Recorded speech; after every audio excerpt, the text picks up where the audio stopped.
À la suite du mot à dire animé par David Nana, auditeur et auditrice de la radio Watt FM sur la fréquence 100.7, téléspectateurs et téléspectatrices de Twi TV au numéro 254 du bouquet Canal+, et sur la fréquence TNT du multiplex.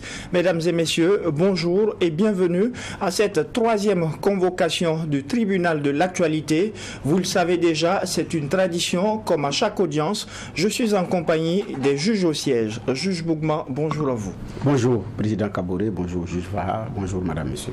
Bonjour, Juge Bougma, bonjour, Président, bonjour, auditeurs et téléspectateurs. Pour cette troisième convocation de la semaine, le tribunal de l'actualité reçoit pour vous Guy-Olivier Ouedraogo. Il est le secrétaire général de la Confédération syndicale burkinabé CSB et avec lui, il sera question de la lecture de la CSB sur la situation nationale et la célébration du travail décent. Bonjour et bienvenue à la convocation. Oui, bonjour. Et sur ce, je déclare ouverte cette troisième convocation du tribunal de l'actualité avec la fenêtre des avant-propos.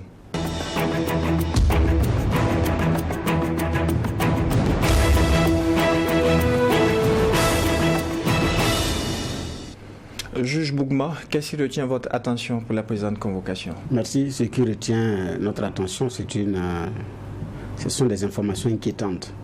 Inquiétante parce qu'aux États-Unis, il y a un réseau qui a été démantelé de fraude à l'assurance et de fraude bancaire, mais parmi lesquels il y a des jeunes burkinabés qui vivent bien, qui exhibent leur avoir sur les réseaux sociaux. Il y en a qui sont rentrés ici fêter les anniversaires. Et bon, voilà. Et le réseau consiste au fait que vous êtes victime de sinistre, vous devez être dédommagé. Bon, il y en a qui sont dans le circuit et qui détournent les chèques, qui ont réussi avec des faux passeports et des faux permis de conduire, qui ont créé des comptes bancaires pour détourner effectivement, pour toucher ces chèques-là, et puis c'est pour eux. Et donc, il y en a qui n'ont pas pu être interpellés, qui ont pris la fuite, mais il y a d'autres qui ont été interpellés, et je dis c'est des Burkinabés. Et 90% ont des visas étudiants.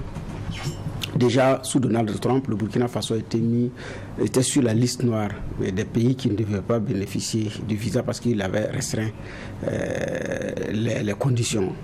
Donc, beaucoup, ça soulevait de la furie, mais la réalité aussi, c'était les Burkinabés, parce que vous avez des personnes de nationalité étrangère, parfois même de l'Afrique centrale, qui, par la faiblesse de notre système d'état civil, arrivaient au Burkina, réussir à avoir un acte de naissance, se faisaient établir des passeports, des CNB, et puis se retrouvaient aux États-Unis. Donc, quand ils déconnent, on regarde le passeport, il est burkinabé. Donc, quand on l'envoie devant les autorités diplomatiques burkinabées, monsieur ne comprend même pas un seul mot d'une langue burkinabé. On se rend compte qu'en réalité, il n'est même pas de l'Afrique de l'Ouest. Il y en a de l'Afrique de l'Ouest, il y en a qui ne sont même pas de l'Afrique de l'Ouest. Donc, à un moment donné, les Américains se sont dit, le système burkinabé, il a, en termes de vigilance sur l'octroi des passeports, ça a pris un coup. Donc, ça fait partie des autres raisons qui ont fait que... Ce n'est pas la seule raison, mais cette raison fait partie.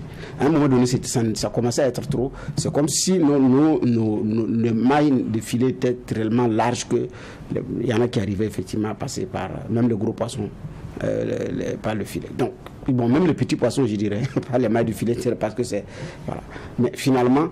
Ça vient encore en rajouter. Déjà que pour le Burkina, il y a des États où pour avoir le visa étudiant, il faut vous lever matin. Bon, à New York, par exemple, je ne pense même pas que pour avoir un visa étudiant, pour aller à New York aujourd'hui, ce soit possible. C'est très, très difficile, compte tenu du fait que les gens viennent, mais en fait, ils n'étudient pas.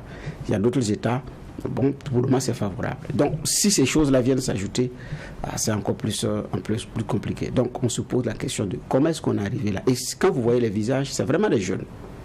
La question, c'est comment est-ce qu'on est arrivé là? Donc, il y a à revoir. Le Burkinabé, hors du pays, était réputé travailleur. Il gagnait honnêtement sa vie. Il n'était pas dans ce que les jeunes appellent avoir le sang des affaires, alors que ce n'est qu'un gros voleur. Donc, là, on est en plein pied dans le mille. Donc, il y a à interroger la qualité de ce que nous mettons dans la tête de nos enfants. Et ça, c'est très important. Et c'est ça, j'ai dit, c'était ça mon avant-propos. Alors, Juge Vaha, qu'est-ce qui retient votre attention ce matin? Oui, merci, Président.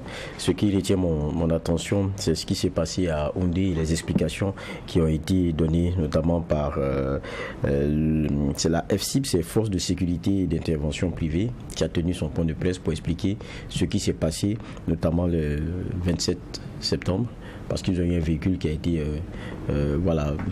saccagé et tout. Il y avait une mission et ils sont restés longtemps dans la ville, bloqués par des manifestants qui disaient être pro transition et qui avaient beaucoup de soupçons en tout cas sur cette mission-là et ceux qui composaient la mission. Quand on écoute les explications qui sont données, on se dit, bon, c'est vrai qu'il y a une veille à avoir, ok, et ça c'est positif. Parce qu'on est en transition, il y a beaucoup de velléités, en tout cas de déstabilisation de cette transition-là. Maintenant, quand la gendarmerie et la police interviennent, regardent des documents, fouillent à la loupe et se disent, ok, il n'y a pas de problème. Normalement, ça devrait avoir foi. Et puis, ils devraient être libérés de continuer dans leur mission. Mais on a maintenant des gens qui sont plus spécialistes que les spécialistes. Et là, ça devient compliqué. Je crois que la veille, ça c'est très important, je le répète encore, mais il faut savoir aussi raison garder. Sinon, on risque de créer souvent beaucoup de dommages. On a, et ça c'est aussi le parallèle que je fais, quelquefois même des menaces à peine voilées. Vous voyez des vidéos qui circulent beaucoup de personnes qui sont aussi dans le système de veille. Est-ce qu'ils rendent ainsi service à la transition? C'est la question qu'on peut se poser.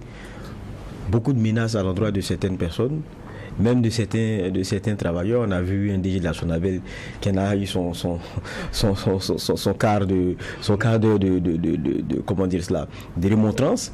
Mais est-ce que c'est ce qu'on veut? Je pense que quelquefois il faut mettre un peu d'eau dans le vin. Pour moi, ça c'est très important. Et je répète, la veille c'est important, mais on ne peut pas être plus spécialistes de sécurité que ceux-mêmes qui ont à charge la sécurité. Et quand eux, ils viennent vous dire non, il n'y a pas de problème, ils vous calment, je pense que ça devrait tomber dans la logique, quoi. Ça devrait être normal qu'on dise ok, donc c'est bon, ils ont montré patte blanche, il n'y a pas de souci.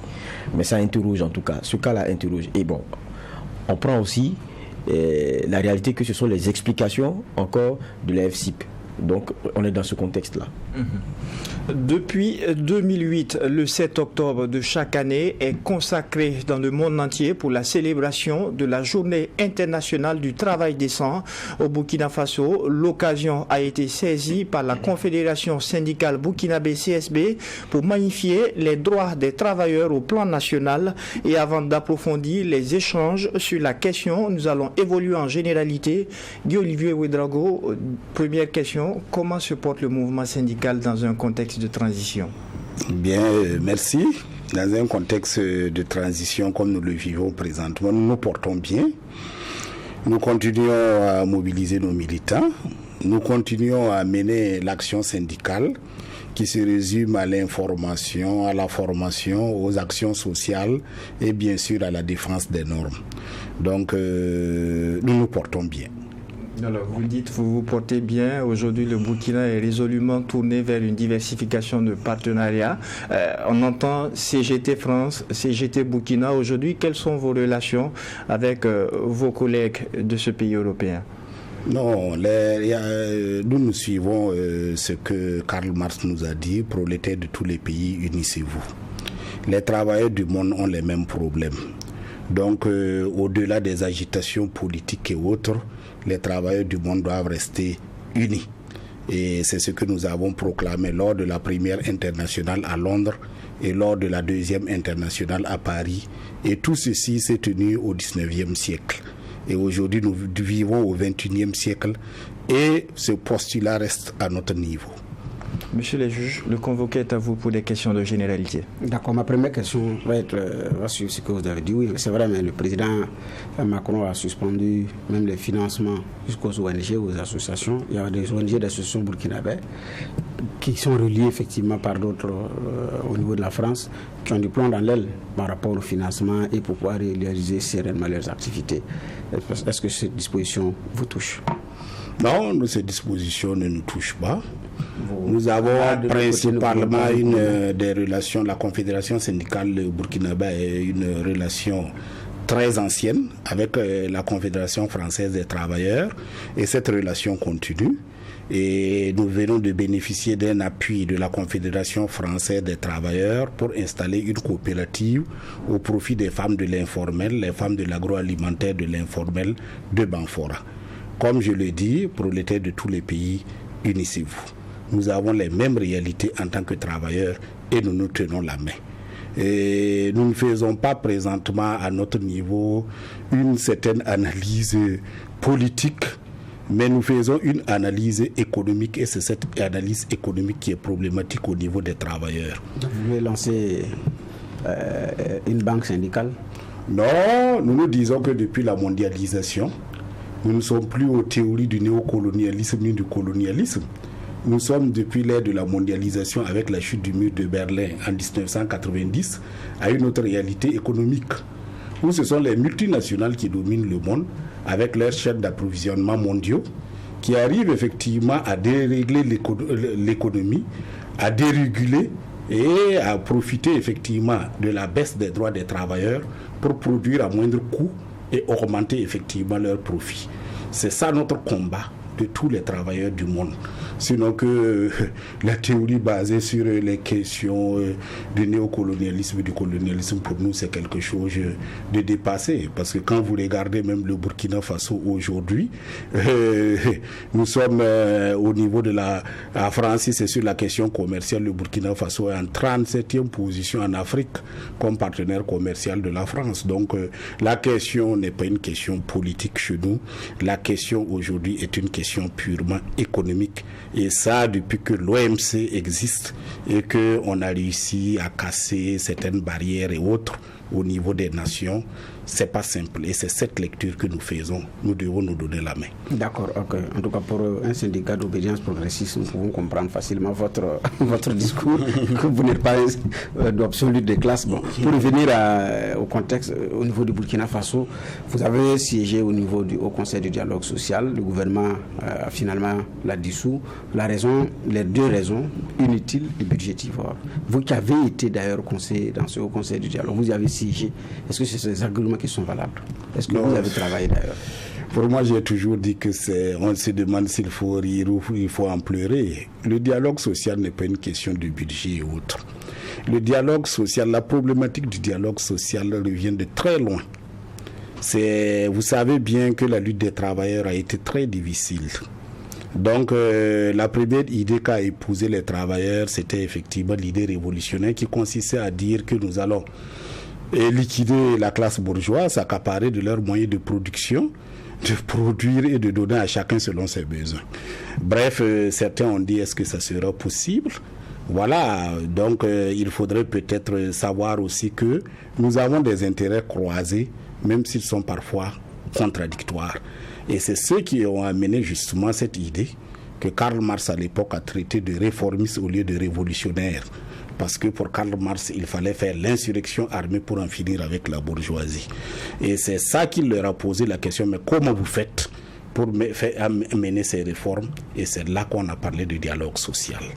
Voilà, puisque nous avons des intérêts qui effectivement se croisent, mais qui apparemment sont contradictoires. Et le Burkina, c'est depuis 1994 que le dialogue social a commencé réellement grâce à l'Organisation internationale du travail.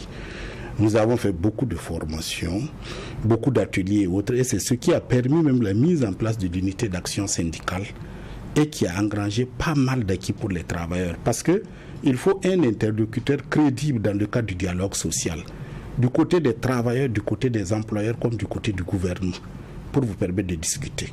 Et à l'époque, nous nous sommes mis ensemble et l'interlocuteur crédible était l'unité d'action syndicale.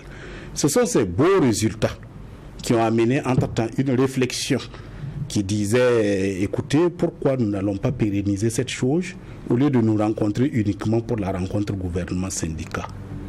Et c'est ainsi effectivement que l'idée est née. Et il y a une étude qui a été commanditée en 2014 qui a donné effectivement les conseils de mettre en place une structure de dialogue social que nous avons tous accepté. Et cela a continué, nous avons tous mis les textes et autres ensemble. Et voilà comment le dialogue social est né. Et il puise ses racines de notre tradition. Je suis Moussi.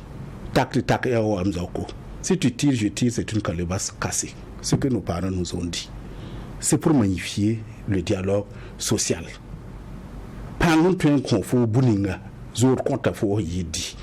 Ce que la force peut te donner là, l'amitié peut te donner plus. Donc quand vous regardez dans notre culture, on magnifie le dialogue.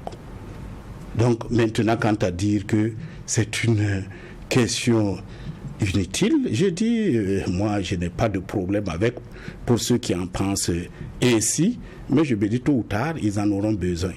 Voilà, et pour la question budgétivore, je me demande quand nous allions à l'époque à Bobo pour faire un forum sur le dialogue social avec des jeunes, qu'est-ce qu'il fallait faire? Il fallait qu'on aille à pied, qu'on mette pas un budget à notre place.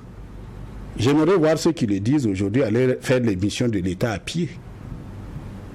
Donc vous voyez bien qu'il n'y a aucun problème à cela. Il y a le contexte national qui nécessite que les ressources soient beaucoup plus tournées vers l'aspect sécuritaire. Non, l'autre n'est pas contradictoire.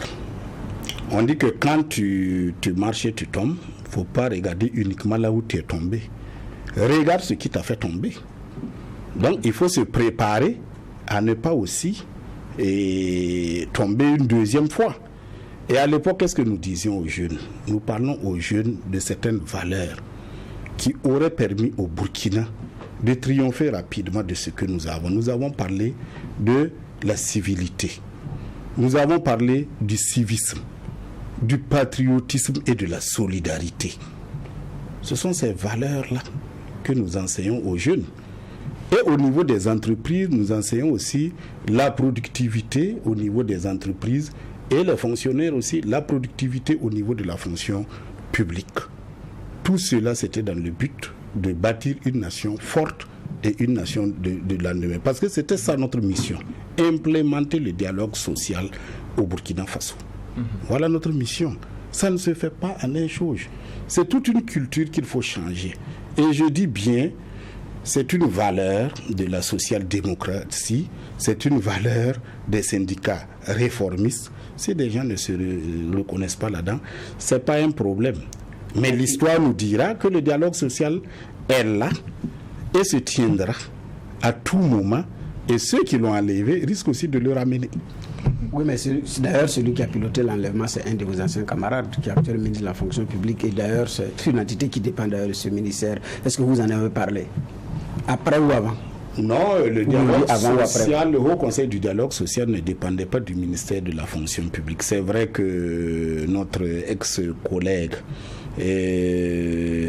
avec nous a demandé la mise en place du Haut Conseil du dialogue social, a signé le communiqué final de la rencontre gouvernement-syndicat qui posait les bases de la mise en place de ce Haut Conseil du dialogue social. L'actuel ministre. Bon, donc l'actuel ministre. Et bon, et je sais qu'à l'époque, son organisation n'a pas envoyé un représentant. Après que les textes aient été pris ensemble, nous avons travaillé ensemble. C'était au niveau du Palace Hotel et autres à Ouaga 2000. Tout a été fait ensemble et au dernier moment, effectivement, son organisation n'a pas envoyé de représentant en prétextant que c'était une institution budgétaire. Bon, je n'ai jamais compris. Puisque budgétivore veut dire que nous dépendons, bon, allez-y voir la définition du budgétivore. Dépendre de l'État, où on veut dire que nous absorbons plus les ressources de l'État que toute autre institution. Le terme budgétivore, il faut le clarifier. Donc ça ne veut absolument rien dire. C'est ça que je me dis, je me demande s'il faut en rire ou s'il faut en pleurer. Ce sont des approches idéologiques et autres. Si on y est contre, on est contre. Parce que bon, quand on pense qu'il faut peut-être massacrer les employeurs, s'accaparer de leurs moyens de production, tout, eh ben, allons-y. Faisons l'insurrection armée, tuons tout le monde. Mais celui que tu es en train de tuer, c'est peut-être ton oncle, ton papa ou je ne sais quoi. Voilà. Donc, c'est simple. Nous, c'est notre approche, c'est notre idéologie que nous croyons la meilleure. Et nous pensons aussi que c'est la meilleure pour le Burkina Faso. Le dialogue est plus que nécessaire. On touche un peu le fond du sujet déjà et on va rappeler aux auditeurs qui nous prennent en marche sur la radio Watt FM que Guy-Olivier Ouedraogo, secrétaire général de la Confédération syndicale burkinabé, est notre convoqué à la barre du tribunal. La parole au juge Vaha. Je vais plus en profondeur parce que les généralités ça a déjà duré. Allez-y. Pour nos téléspectateurs et auditeurs, quand on dit travail décent, c'est quoi? Le travail décent, c'est aussi simple que ça. Il faut que le travailleur ait un travail productif. Il faut que le travailleur ait un salaire équitable. Il faut que les droits du travailleur soient respectés dans son travail et que le travailleur bénéficie de la protection sociale pour lui et pour sa famille. Le travail décent a été ainsi défini en 2008 par l'Organisation internationale du travail. Il repose sur 4 piliers: la création d'emplois, le droit des travailleurs, la protection sociale et bien sûr le dialogue social. Donc voilà les 4 piliers du travail décent. Donc je ne sais pas si... D'accord. Voilà. C'est pédagogique déjà. Maintenant, travail décent c'est bien, mais au Burkina, moi ça me fait un peu sourire, mais je ne sais pas.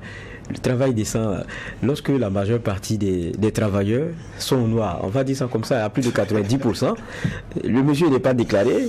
Dans même l'entreprise où il travaille, elle n'existe pas clairement du point de vue de l'autorité. Donc le travailleur lui-même, je ne sais pas tous les 4 points que vous donnez là, est-ce que lui il a un repère dedans? Est-ce qu'il est pris en compte dedans? Bien, effectivement, vous touchez du doigt la réalité que nous avons nous aussi dénoncée, justement. C'est ça qui nous amène à commémorer la journée du travail décent pour le travail décent. La réalité au Burkina, effectivement, est sombre. Nous n'avons que 6% des travailleurs qui sont dans le formel. Le reste évolue dans l'économie informelle. Et comme vous le voyez, l'économie informelle, c'est la précarité, c'est la pauvreté. Parce que le travail qu'ils font là-bas, ce n'est pas un travail productif. Les salaires qu'ils arrivent, si on peut appeler salaire, les petits profits qu'ils arrivent à tirer ne résout pas leurs problèmes. Bon, il n'y a pas de droit. Parce qu'en réalité, qu'est-ce qui se passe? Bon, on t'utilise, au-delà de certaines heures, autour de choses. Quant à la protection sociale, elle est nulle. Aucun d'eux pratiquement n'est déclaré à la sécurité sociale et autres. Donc le tableau effectivement n'est pas si reluisant que ça. Et vous avez parfaitement raison. Mais c'est pour cela que nous tenons la journée mondiale pour le travail décent, pour effectivement inciter les autorités à travers certaines propositions à aller effectivement vers l'effectivité du travail décent. Parce que nous pensons qu'un autre monde est possible. Nous pensons qu'on peut mettre le travailleur au centre de la question économique et non l'inverse, comme je le disais, avec les chaînes d'approvisionnement mondiaux et avec les entreprises multinationales. Donc vous avez parfaitement raison. La situation est difficile au Burkina Faso, mais nous faisons des propositions pour effectivement avancer vers ce que nous voulons, un travail décent pour tous, et nous le ferons à travers le dialogue social. C'est vrai que vous dites, bon, le secteur informel, il a cette grosse part-là, vous dites, bon, on ne fait pas assez de... Mais contrairement à ce qui peut se remarquer de façon empirique, quelquefois vous avez des Yacouba, Cissé et frères, vous regardez ça comme ça en passant, mais son chiffre d'affaires, vous ne pouvez pas. Mais il préfère rester dans cette petite condition-là pour éviter beaucoup de choses. Déclarer beaucoup de choses qui posent problème après. Et puis il veut bien que le petit du quartier qu'il a appelé le matin, le jour où il n'est pas content de lui, il dit il faut partir, prends tes bagages. Et puis c'est fini, il appelle quelqu'un d'autre. Est-ce qu'il n'y a pas un État qui doit s'assumer? Oui, l'État doit s'assumer en la matière. Nous sommes dans le domaine de la création de l'emploi, qui est le premier pilier du travail décent. Et à ce niveau, nous disons déjà que si l'État luttait sérieusement contre les flux financiers illicites, c'est-à-dire les fraudes diverses, le fait que des gens ne paient pas les impôts, ne paient pas les taxes, la corruption et autres, on aurait dégagé une plus-value pour investir rapidement dans ce qui soutient l'économie, c'est-à-dire les routes, les télécommunications, l'énergie, l'eau et autres, pour avoir un coût bas et pouvoir développer une industrie qui est la seule à pouvoir absorber réellement la main-d'œuvre. Ça, il faudrait que le gouvernement s'y attelle à ça. Et depuis 2008, nous répétons ça au gouvernement. Concernant ce que vous venez de dire, vous avez parfaitement raison. Mais nous avons dit au gouvernement d'adopter, ou plus ou moins de ratifier, la Convention 181 sur les marchés publics. Et ce monsieur n'a pas pu être ce qu'il est sans parfois bénéficier d'une part ou d'une autre des commandes de l'État. Et c'est à ce niveau que l'État doit être clair. les impôts de l'État ne servent pas à réduire d'autres Burkinabés en esclavage. Il faut avoir des moyens de contrôle pour savoir effectivement si au sein de cette entreprise le travail décent est promu avant que cette entreprise n'exécute les travaux. Un autre exemple, vous prenez dans le BTP. On dit on a besoin dans le cahier de charges ingénieurs, 2 techniciens supérieurs, 5 ouvriers, combien, tout et autres. On demande à nos enfants d'envoyer leur diplôme pour mettre dans le dossier de l'entrepreneur. Mais une fois qu'il a le marché, vous allez là-bas. Si vous avez parfois même un bon ouvrier qualifié, vous avez trouvé. Et on est surpris que non, les ouvrages, ça tombe, ça fait ceci, ça fait cela. Mais c'est comme ça. Puisqu'on ne développe aucune expertise. On ne développe que le profit. On ne développe que le profit. Vous croyez que les grandes entreprises qui ont un nom comme les Satom et autres là ont travaillé comme ça? À jouer à ces jeux? Ni l'État ne gagne, ni le peuple ne gagne. Personne ne gagne à ce jeu. C'est pas pour rien quand vous vous rappelez. Parfois aussi, il faut dire, il faut appeler chat et chat. Si l'impérialisme fait quelque chose qui est bon, c'est bon.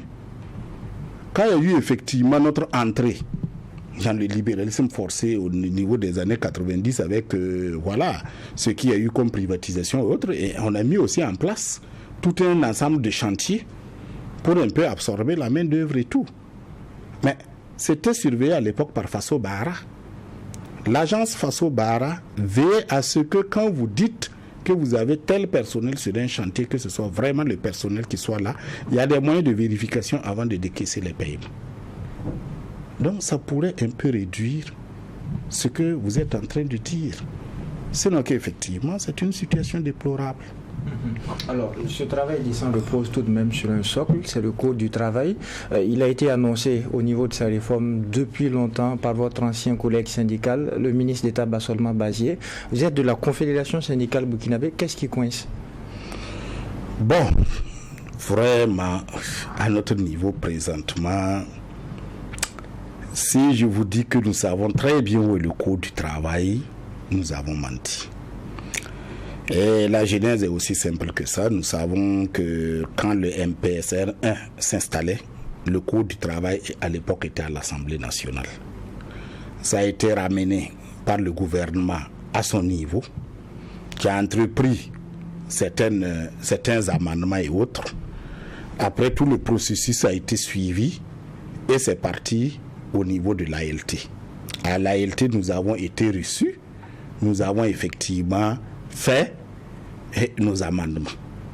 Bon, à notre grande surprise, au lieu que ce soit adopté, un jour nous recevons une lettre du Premier ministre qui nous demande encore de faire des amendements parce que le dossier se trouve à son niveau. Nous avons répondu poliment en lui disant que nous avons déjà fait des amendements au niveau de l'ALT et nous nous en tenons à ces amendements. Et nous avons joint justement ces amendements et nous l'avons envoyé au Premier ministre. Maintenant, nous ne savons pas, honnêtement, à notre niveau, où se trouve présentement le Code du travail et c'est déplorable. Vous parlez du travail décent, c'était à vous de poursuivre pour savoir où est-ce qu'on en est exactement. Bien sûr que c'est à nous de poursuivre pour savoir où on en est exactement, mais aussi... Vous avez de bons rapports avec le ministre d'État Bassolma Bazié. Et le dossier n'est pas présentement au niveau du ministre. Je vous l'ai dit que c'est au niveau du Premier ministre. Voilà. Et nous l'avons écrit. Et qui ne s'appelle pas Bassolma Bazié. Voilà. Donc, nous avons répondu au Premier ministre. Mais je vous dis, au jour que nous parlons, effectivement, le Premier ministre ne nous a pas dit où se trouve, est-ce qu'il a fini, est-ce qu'il a renvoyé ça à l'Assemblée. Pour nous, en tout cas, dans la lettre que nous lui avons envoyée pour dire qu'on a déjà fait nos amendements, nous lui avons dit de renvoyer ça pour adoption au niveau de l'Assemblée. Donc, honnêtement, et je vous le dis aujourd'hui, et nous attendons, puisque nous allons rentrer bientôt dans la rencontre gouvernement-syndicat, et nous allons effectivement poser la question, où en est la question du Code du travail, parce que quand nous allons à la rencontre du gouvernement-syndicat, nous regardons d'abord les engagements pris, pour essayer de voir si ça s'est exécuté, avant de passer à d'autres engagements. Donc nous saurons bientôt où se trouve le Code du travail. D'accord, juge Bougma. D'accord, en tout cas ça permettra de situer les uns les autres sur le Code du travail, surtout que l'actuel ministre, avant même qu'il ne soit ministre, quand il était patron de la CJTB, en avait fait son cheval de bataille et les travailleurs attendent de savoir parce qu'on a eu des bribes d'amendements qui ont été annoncés, mais bon, ça s'arrête là.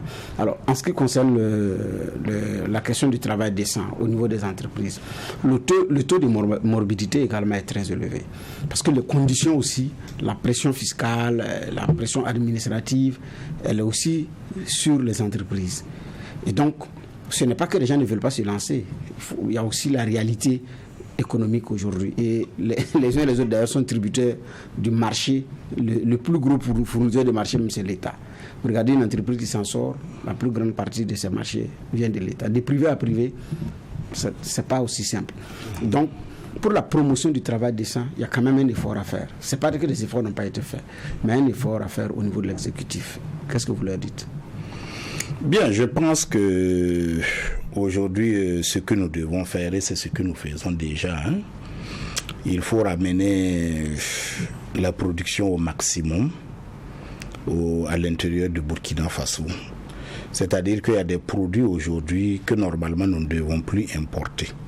Ça, il faut se le dire. On n'a pas besoin d'importer certains produits, on peut les fabriquer sur place. Une fois qu'on les fabrique sur place, il faut veiller à ce qu'effectivement le minimum de règles soit respecté. Par exemple, dire aujourd'hui que en n'assurant pas la sécurité de mon travailleur, ça me permettra de gagner ou je n'ai pas assez d'argent pour assurer la sécurité de mon travailleur, ça c'est une grosse erreur. Parce que quand quelque chose va arriver à ce travailleur, et qu'il va aller par exemple se soigner, c'est encore des devises du Burkina puisque la majorité de ces produits ne viendront pas du Burkina Faso. C'est encore cet argent qu'on enverra ailleurs et après on viendra par surprise dire que c'est la France encore qui est à la base de tous nos maux. C'est nous qui nous sommes de tous nos maux. Si tu laisses ton ouvrier quitter je ne sais à quelle hauteur et puis tomber et que tu dois aller payer des produits français et tout ce qui s'ensuit pour te soigner, ça sera la faute à qui? Donc, il n'y a pas d'excuse à ce niveau pour la question de la sécurité. Maintenant, pour ce que vous dites que les entreprises n'arrivent pas à prospérer avec la réalité actuelle, c'est un peu difficile. C'est normal, c'est une phase difficile à traverser pour tout le monde. Mais je dis, au-delà de la politique de l'austérité que nous voyons aujourd'hui, il faut voir aussi comment à un certain moment relancer l'économie. Parce que l'austérité ne peut pas prévaloir dans un système économique d'une manière éternelle. Ça entraînera un certain effondrement. Il faut relancer la consommation, il faut relancer pas mal de choses. Là, je suis parfaitement d'accord avec vous, mais c'est de voir qu'est-ce qui peut effectivement se faire. Parce que nous disons qu'en luttant contre les flux financiers illicites, on n'a pas besoin d'augmenter aujourd'hui les prix et autres ou mettre des contributions de ceci, cela sur le consommateur. Non. Si on lutte sérieusement contre les flux financiers illicites, on peut recouvrer assez d'argent et laisser les prix reprendre leur valeur d'antan pour relancer la consommation. Ça, c'est notre conviction. Le chef de l'État a lancé en grande pompe l'actionnariat populaire. Il y a déjà posé une pierre à Bobo pour une usine de tomates. Est-ce que vous pensez que cette initiative pourrait contribuer à la promotion du travail décent? Oui, bon, il faut d'abord que cette usine effectivement se mette en place. C'est la première, disons quoi. Qu'elle soit productive, parce que si vous faites quelque chose qui n'est pas rentable, il faut se dire déjà que c'est un problème. C'est comme vous le dites, c'est une première. Ce que nous avons attiré l'attention, si on demande notre opinion, c'est comme nous l'avons dit dès le début, il faut vraiment investir lourdement dans les facteurs de production. Ce sont les facteurs de production, les coûts des facteurs de production tels que l'électricité, l'eau et autres qui handicapent sérieusement notre industrie. Et sinon que si nous investissons à ce niveau et que les coûts sont bas, je pense que de telles initiatives sont viables. Et surtout qu'il faut veiller aussi à la bonne gestion pour ne pas décourager les actionnaires qui ont mis leur argent dans ce genre d'entreprise. Pour moi, il n'y a aucun problème. C'est quelque chose à l'époque dont nous avons parlé au Premier ministre Paul Kabatieba. Quand nous avons supporté le PNDS 1, nous avons fait des propositions pour que le PNDS apporte un plus aux travailleurs. Et à l'époque, effectivement, nous avons parlé de la question de l'actionnariat populaire. Oui. Je me rappelle que c'est quoi les 10 ans de l'économiste du Faso. Vous étiez sur le présidium, oui, avec beaucoup d'autres entités. Il y avait l'État avec une de ses directions. Il y avait le patronat qui avait fait aussi son exposé. J'ai senti les échanges entre vous et le patronat. On a l'impression qu'il n'y a pas forcément une grosse confiance. Parce que le patronat, je ne vais pas dire prétexte, mais en tout cas, égrène un certain nombre de problèmes. Vous vous dites, il peut faire plus d'efforts. Vous pensez, avec un contexte aussi difficile? Bon, nous l'avons dit, hein, et à l'époque, effectivement, c'était la question du coût de la vie et autres. Si. J'ai repris le terme de Harry Ford qui disait « Je vais construire des véhicules qui peuvent être achetés par mes ouvriers. » Parce que Harry Ford, ce grand constructeur, vous voyez toujours les Ford rouler, avait compris qu'avant tout, ces véhicules étaient destinés à qui? Étaient destinés à ses ouvriers. C'est eux les consommateurs, aussi mystérieux que cela. À qui tu vas les vendre? Donc je disais au patronat, effectivement, de faire un petit effort sur leur surprofit, parce qu'ils savent très bien que ce sont voilà énormément. Mais écoutez, c'est pas moi qui le dis, mais suivez. Vous vous rendez compte, à un certain moment, quand on allait à Bobo, combien ça faisait? Ils avaient monté les coûts de manière énorme. Mais aujourd'hui, bien qu'on ait augmenté le prix du combustible, vous avez remarqué que non seulement ça n'a pas augmenté, et même ça a un peu baissé pour se rendre à Bobo. Vous expliquez ça comment? Il y avait du surprofit. Je regrette. Il y avait quelque part du surprofit. On peut. Parce que je dirige le comité d'analyse et de recherche syndicale. Donc je suis tout ça. Donc vous estimez que les patrons peuvent faire plus, mais ils rechignent vraiment à améliorer la condition du travailleur. Il y a vraiment des moments où ce qui les intéresse, c'est le surprofit. Et c'est normal, on ouvre une entreprise pour le profit. Voilà. Maintenant, il faut se dire qu'il faut placer l'homme au centre justement du travail, du centre de l'économie. Je disais que pourquoi nos entreprises ne sont pas pérennes, comme certaines grandes boîtes comme les Satom et autres, nos entreprises de BTP et autres. Parce que ce sont des entreprises, les Satom et autres, qui savent préserver leur expertise. Faire de la publicité et qui, excusez-moi, qui savent préserver leur expertise. Qui savent depuis des années le faire. Mais si vous êtes là uniquement pour voler vos travailleurs, pour qu'ils s'en aillent ailleurs, vous recrutez de nouveaux, vous faites ceci, cela, quelle expertise vous développez? C'est même pas bon pour vous. J'ai rappelé ça. Oui. Parce que je pense que c'était le 7 octobre, non? Lors de la célébration dernière, vous avez employé un mot néo-esclavagiste. Oui. C'est encore des patrons, vous parlez? Ou de certains patrons? Bon, nous avons dit qu'au niveau, effectivement, de même ceux qui sont dans le formel, l'esclavagisme existe et il a eu un visage au niveau de la Confédération syndicale du Burkina Faso. C'est la mairie centrale de Ouagadougou. Okay. Où effectivement des cantonniers et des cantonnières, des éboueurs et des éboueuses ont été exploités pendant des années. Plus d'une vingtaine d'années, beaucoup sont morts sans savoir ce que c'est que la sécurité sociale et autres, avec des salaires de misère, des temps disproportionnés de salaire. Et pendant ce temps, cette direction bourgeoise de la mairie centrale s'empiffrait avec du fou et d'usage de fou, avec des nombres fictifs d'ouvriers et autres. Bon, je m'abstiens de dire certaines pratiques qui se faisaient à ce niveau. Donc ces travailleurs étaient soumis effectivement à des pratiques esclavagistes qui permettaient effectivement à cette direction de la mairie centrale de pouvoir s'engraisser. Justement, il y avait une commission qui avait été mise sur place, qui avait fait des propositions. Jusqu'à présent, on en est où? Bon, il y a eu une longue genèse, parce que le combat de nos camarades a commencé en 2018. Le maire d'alors a fait tout ce qui, tout son Bataclan de commission de temps en temps pour bien noyer surtout le poisson dans l'eau. Après, les travailleurs ont mené des luttes dures quand ils ont compris et tout. Mais présentement, le président du FASO a instruit la mairie centrale de Ouagadougou à résoudre ce problème. Une autre commission doit être mise en place. Nous avons désigné nos 2 représentants et quand la commission sera formalisée, en tout cas, présentement, nous sommes sur de bons rails parce que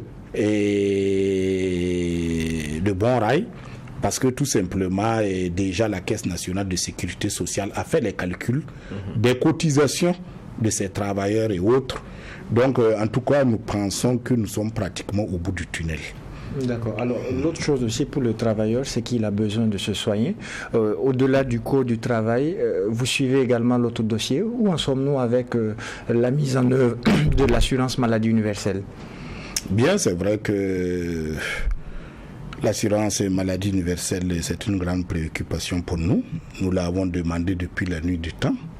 Et nous sommes même jusqu'à aller demander la ratification de la convention 102 de l'OIT sur la protection sociale qui contenait effectivement la question des soins des travailleurs, la prise en charge des soins des travailleurs. Je pense que tout est fini. Vous avez suivi le conseil des ministres qui a pris la dernière fois, si je me souviens bien, un décret concernant le panier de soins et autres. Il ne reste plus maintenant que la question de l'argent, parce que c'est un système contributif. Nous venons d'un atelier de Koutougou où des scénarios, plus ou moins des scénarios nous ont été présentés. Bon, l'UAS doit se réunir jeudi et après, je pense qu'il y aura une assemblée générale des délégués du personnel, les délégués syndicaux pour décider de qu'est-ce que nous ferons et notre contribution que nous apporterons. Mais c'est une réalité, c'est une demande ferme des travailleurs pour qu'il y ait effectivement cette assurance maladie. Donc voilà où nous en sommes avec. D'accord, juge Bourgman. Oui, la question du travail décent au niveau des collectivités.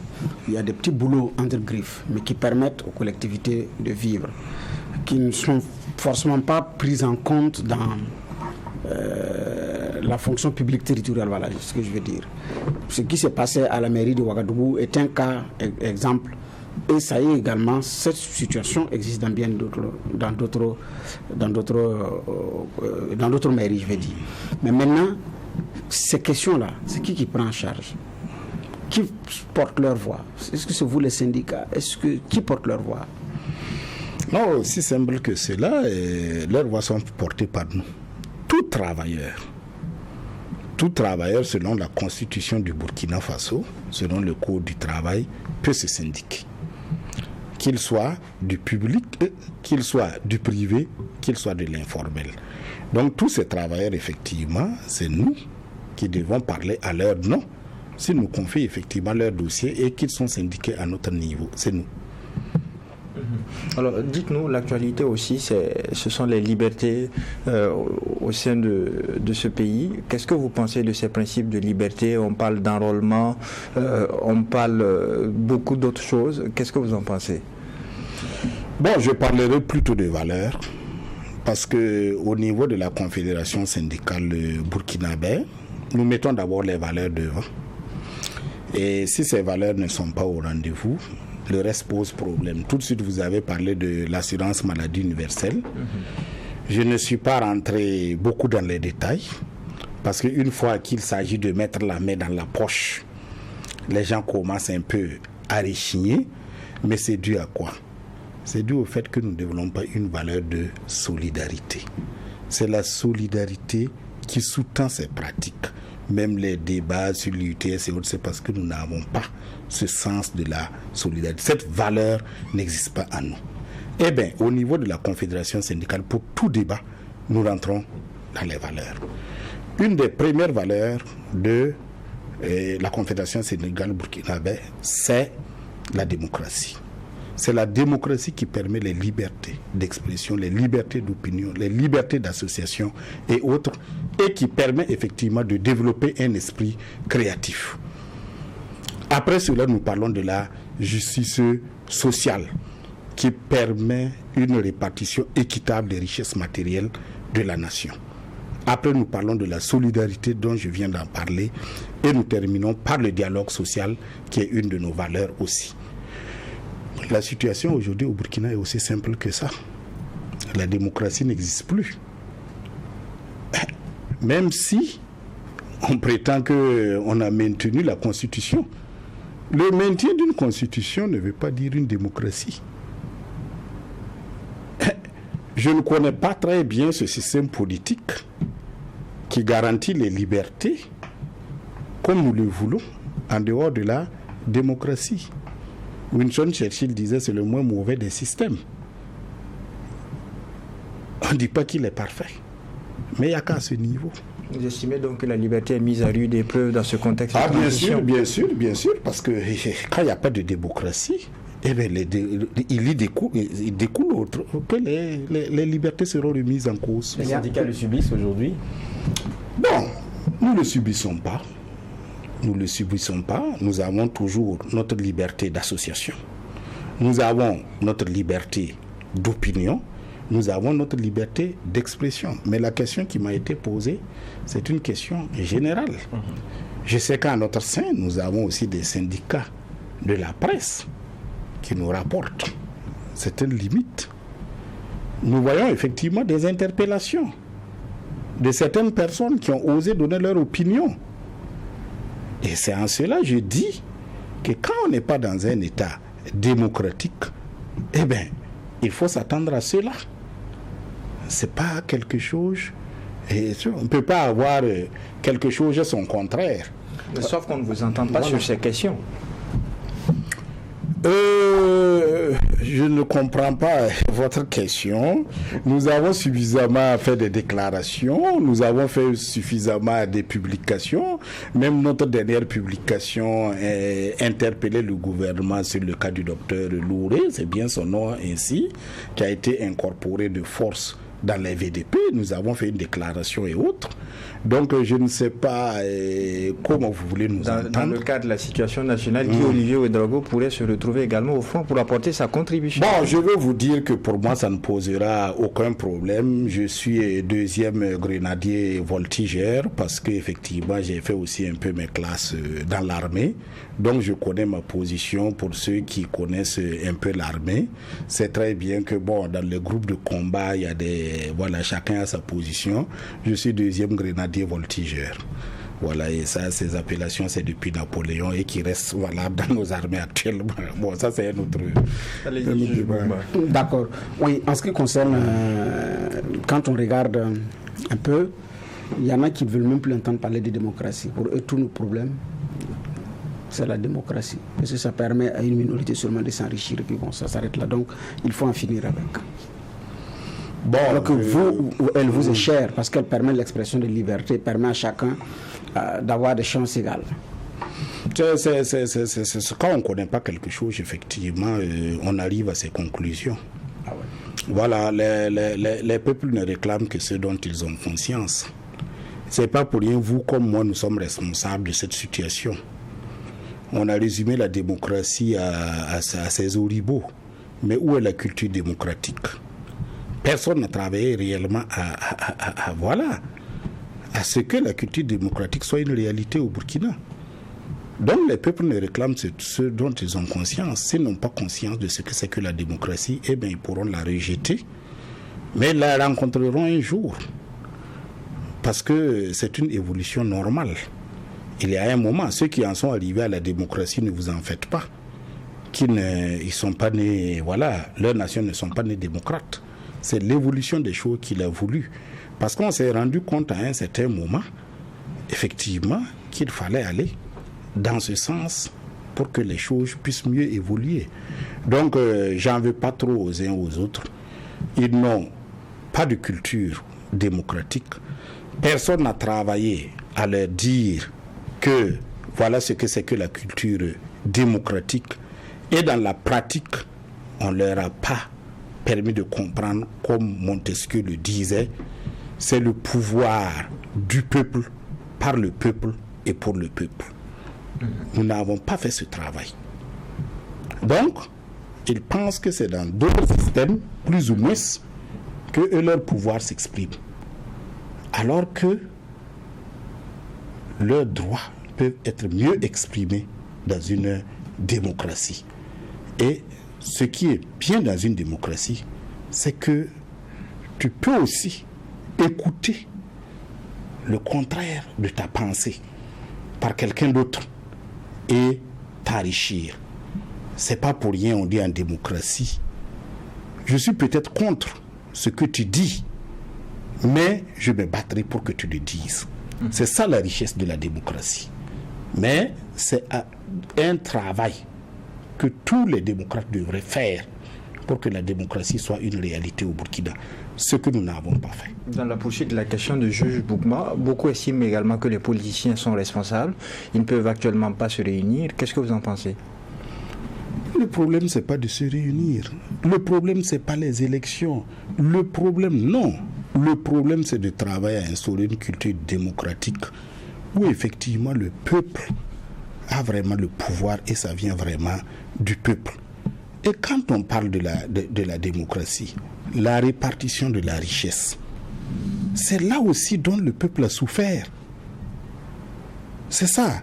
Pourquoi on dit c'est à l'Assemblée de consentir l'impôt? C'est pour permettre au peuple de prendre ses ressources, tout, d'aller chercher les ressources de manière équitable. On vote le budget, c'est pour permettre au peuple de mettre l'argent là où il faut et que les plus vulnérables bénéficient des largesses de ceux qui en ont. Et au dernier moment, il y a la loi de règlement qui est préparée par la Cour des comptes pour que les députés puissent voir où est rentré l'argent du peuple. Quand vous n'expliquez pas tout ça, vous ne faites pas tout ça, mais vous voulez quoi? Ce n'est pas le problème de se réunir. Le problème n'est pas de se réunir. On est tous responsables. Vous, moi, et les politiciens. S'il n'y a pas une culture démocratique aujourd'hui au Burkina, tous les intellectuels, bon, je leur demande à faire leur mea culpa. Il ne faut pas, voilà. Si ils peuvent se réunir pour faire quoi? Recommencer la même chose? Mais justement, est-ce qu'on est en train de poser les jalons pour que ça change? Parce que la transition finit par un président élu. Maintenant, ça passe forcément aussi dans sa fin par des élections et donc des réformes. Aujourd'hui, on est en train de parler de beaucoup de réformes et tout. Est-ce qu'on est dans les bons jalons pour qu'on ne revienne pas dans des perpétuels recommencements? C'est la dernière réaction, allez-y. Non, moi je pense que c'est aussi simple que ça. C'est pas ces réformes, c'est qui, moi, bon, vraiment, c'est pas ça le problème. C'est le travail dont j'ai parlé qui m'importe le plus. Toutes ces réformes, si elles sont faites surtout parfois à dessein, parce que je me méfie de tout ce qui touche constitution, tout et autres, je m'en méfie. L'expérience m'a montré qu'il faut s'en méfier. Quand les Africains vont vers une constitution. Voilà. C'est pas ça le problème. La meilleure façon pour qu'effectivement une élection se passe et que désormais nous puissions vraiment avancer sereinement dans la démocratie, c'est de la culture démocratique. Est-ce qu'on a besoin de te dire que quand ta nation est attaquée, il ne faut pas attaquer toi aussi ta nation? Est-ce qu'on a besoin de te dire? Vous voyez Israël aujourd'hui, comme tout le monde se mobilise, tous les réservistes, comme ils chantent l'hymne israélienne pour aller au combat, tout ce qui s'ensuit. Nous, quand la guerre nous a été injuste, nous a été imposée, la première réaction des uns et des autres, c'est comment je vais tirer profit de ça pour être au pouvoir. On jette l'huile sur le feu à travers les médias sociaux, à travers vous aussi, voilà. Tout. On est tous responsables, même nous les syndicats. Vous croyez que ça, c'est des attitudes? Si nous recommençons ça, les mêmes causes produiront les mêmes effets. Point final pour cette troisième audience du tribunal de l'actualité. Je rappelle que Guy-Olivier Ouedraogo, secrétaire général de la Confédération syndicale burkinabé, était notre convoqué à la barre. Avec lui, il a été question de l'avis de la CSB sur la situation nationale et la célébration du travail décent. Merci d'avoir répondu à la convocation. Et merci, juge Vaha, pour les angles de regard et d'analyse. Merci à vous, juge Bougma, pour les clés de lecture. Merci à vous, mesdames et messieurs, qui nous avez suivis. Ici, au tribunal de l'actualité, la rigueur d'une justice équitable s'applique sur tous les sujets enrôlés. Au revoir et à demain pour une autre convocation.